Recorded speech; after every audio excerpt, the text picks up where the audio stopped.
الحمد لله بالسلامة يا أبو أمين.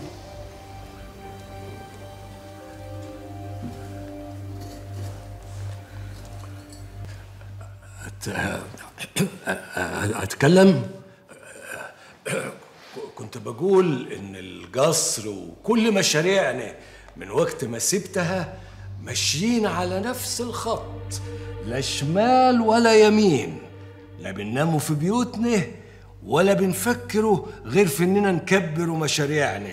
وبسم الله ما شاء الله يا أبو هيبة، يعني قرية الجونة كل الناس بتشتكي من قلة السياح، واحنا الاشغال 80%.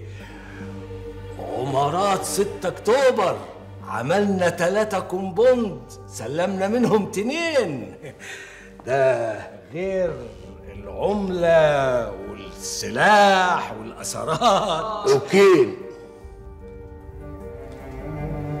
جدعون عملت معاه ايه يا حكم؟ ملصت ودانه ولا قطعت يده ولا حطيت يدك في يده؟ جدعون، والمخدرات انا مش مانع الكوكايين والهيروين والوساخه دي،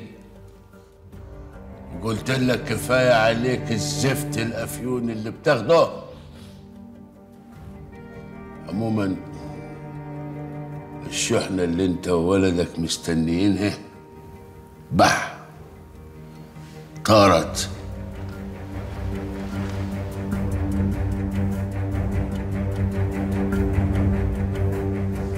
ايه ده ادبا ليك يا حكم.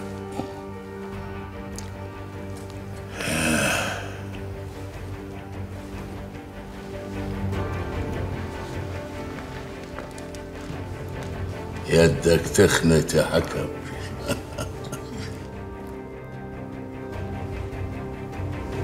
اخلص.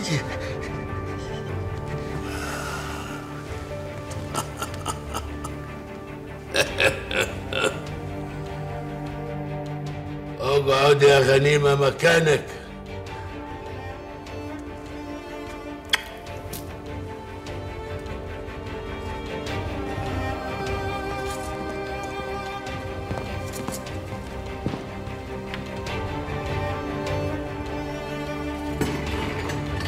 اقعد،